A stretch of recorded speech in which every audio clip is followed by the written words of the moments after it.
Olá, pessoal! Tudo bem com vocês? Aqui é a professora Adriana. Hoje a nossa aula tem como tema Teoria de arreinos, dissociação e ionização. Vocês já devem ter visto ou vivenciado estar numa praia, sossegado, tomando banho de mar e de repente alguém pedir para você sair da água. Esse fato é recorrente em filmes, novelas, exatamente porque a água do mar, é boa condutora de corrente elétrica. Vamos entender por quê. Bom, em um trabalho notável, Arrhenius conseguiu mostrar por que determinadas soluções aquosas são capazes de conduzir eletricidade. Para isso, vocês precisam saber o que é corrente elétrica. Vejam essa ilustração. Vocês têm aqui a imagem de uma lâmpada que está acesa. Por quê? Nós temos um movimento ordenado de elétrons aqui. O que é movimento ordenado de elétrons? Corrente elétrica. Então, se há corrente elétrica, nós temos aqui um dispositivo que necessita de eletricidade para funcionar e, portanto, a lâmpada está acesa. Vejam aqui, esse interruptor, ele, como o próprio nome diz, interrompe esse movimento de elétrons. Quando o circuito é interrompido, a lâmpada apaga. Se eu aciono novamente o circuito, a lâmpada acende. Por quê? Para ter corrente elétrica, temos que ter movimento de elétrons, certo? Estou explicando isso porque, para entender a experiência que nós iremos realizar agora, a experiência de Arrhenius, vocês precisam compreender essa questão do movimento ordenado de elétrons, ok? Bom, pessoal, vamos realizar aqui um experimento semelhante ao que Arrhenius realizou para verificar a condução de eletricidade por algumas substâncias, ok? Eu tenho aqui uma parafernália semelhante à que Arrhenius usou. Ele utilizou uma lâmpada conectada à eletricidade. Essa lâmpada ela está apagada porque o circuito elétrico está interrompido. Porém, no momento em que eu conecto os metais, o circuito fecha e a lâmpada acende. Como que Arrhenius verificou a condução de corrente elétrica pelas substâncias? Ele dissolveu essas substâncias em água e mergulhou os fios na solução para verificar a condução de corrente elétrica. Então, eu peguei algumas substâncias que eu tenho em casa para realizar esse experimento com vocês. Então, o que eu fiz? Eu dissolvi uma porção de etanol em água, vinagre que contém o ácido acético, sal de cozinha e açúcar. Vamos verificar quais dessas substâncias conduzem eletricidade? Então, vamos lá. Primeiro, o etanol. Então, eu vou colocar aqui os fios dentro da solução. Vejam, a lâmpada não acende. Por quê? Não há íons em solução, ok? Bom, vamos testar agora o vinagre dissolvido em água. Vamos ver? A lâmpada acendeu. Significa que tem íons em solução, ok? Vamos agora o açúcar. Pessoal, o açúcar também não conduz eletricidade. Por quê? Não há íons em solução.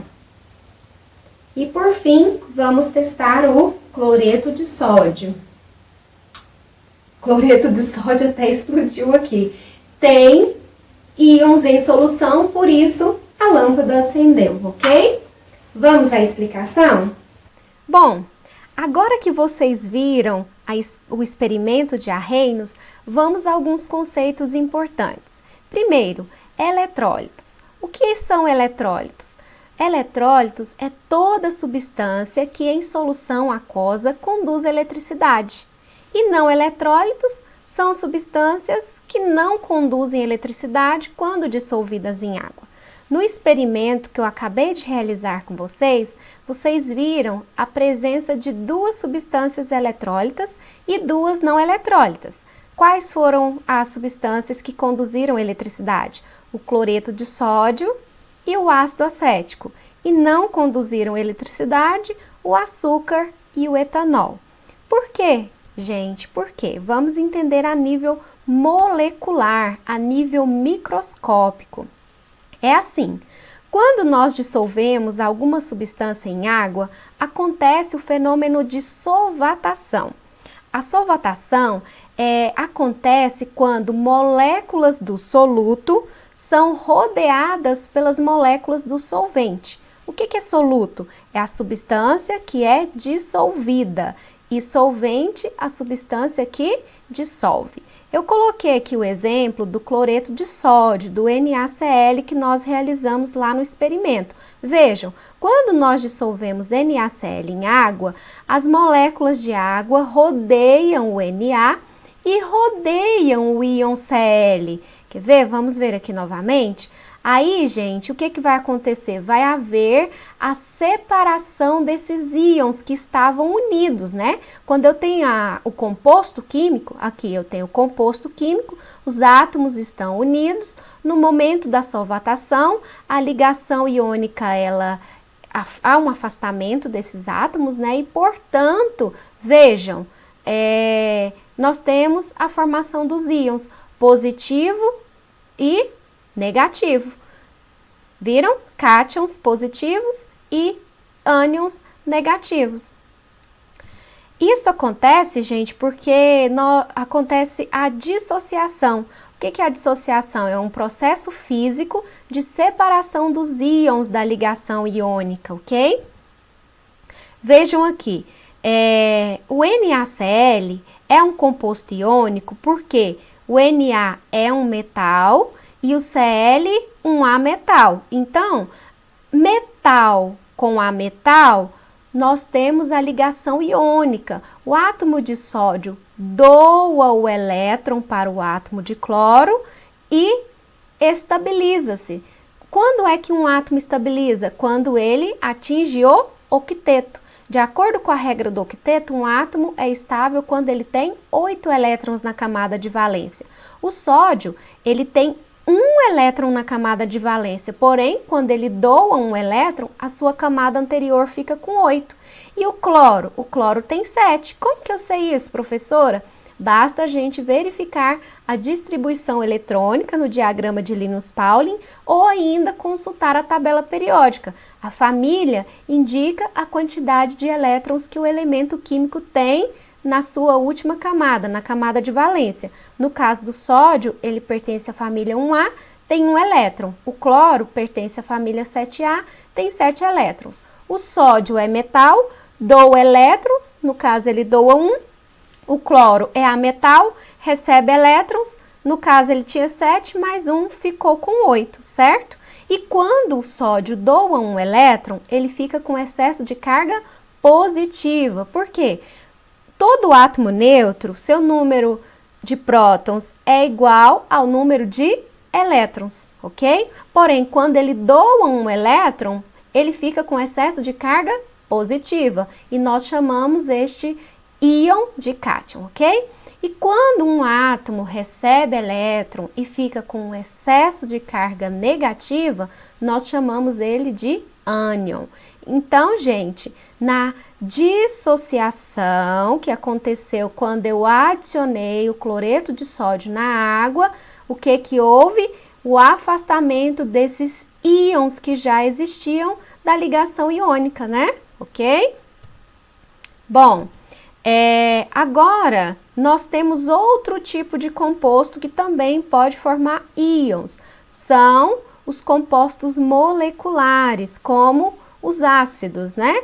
Lá na experiência que nós realizamos, o ácido acético presente no vinagre conduziu corrente elétrica. Por quê? Porque quando eu dissolvi o ácido acético em água, ele sofreu ionização. O que é ionização? É um processo químico de formação de íons. Aqui eu coloquei para vocês um outro ácido como exemplo, que é o ácido clorídrico, HCl. Na presença de água, esse ácido clorídrico, vejam aqui o que acontece. Eu tenho a molécula de água, ela atrai o hidrogênio do ácido, vejam aqui. Então, há o rompimento da ligação química. Observem. Então, vai formar o Cl- e o H3O+. Então, eu tenho a formação de íons positivos e negativos.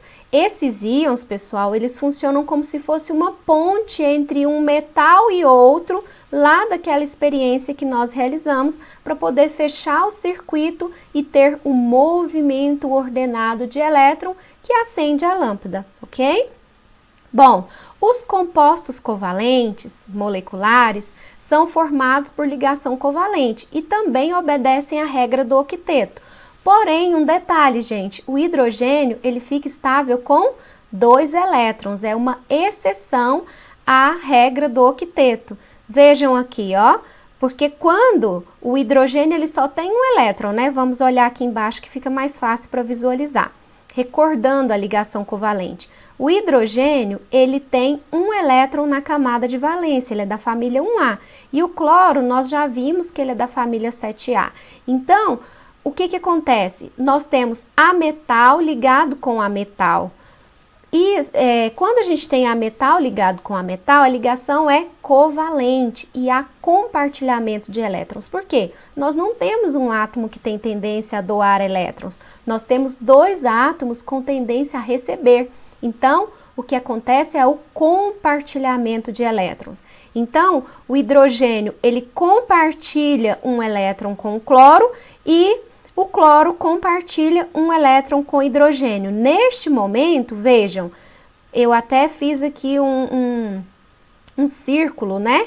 Eu coloquei essa forma aqui para representar para vocês, e onde esse elétron do hidrogênio, ele pertence ao cloro, e o elétron do cloro pertence ao hidrogênio. Então, o hidrogênio tinha 1, após o compartilhamento ficou com 2, e o cloro tinha 7, após o compartilhamento ficou com 8 elétrons. Então, aqui nós temos um composto originado por ligação covalente, e quando este composto é adicionado na água, ele sofre ionização, que é um processo químico de formação de íons, ok? Bom, gente, eu preparei aqui um mapa mental para facilitar a compreensão de todos os conceitos que nós aprendemos nesta videoaula.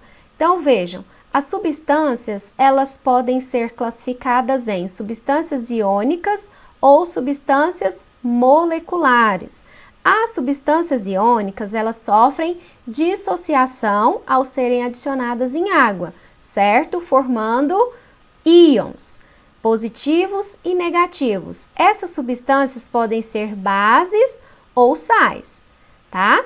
Já as substâncias covalentes ou moleculares, quando adicionadas em água, elas sofrem ionização. E são geralmente os ácidos que sofrem ionização, tá ok? E ainda temos as substâncias que, ao serem adicionadas em água, não formam íons. São as substâncias moleculares que são dissolvidas em água, como é o caso do etanol, como é o caso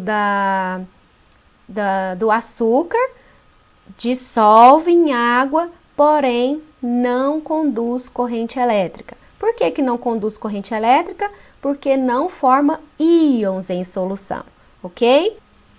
Bom, pessoal, eu espero que vocês tenham entendido o conteúdo, tá? E vamos que vamos! Até mais, gente!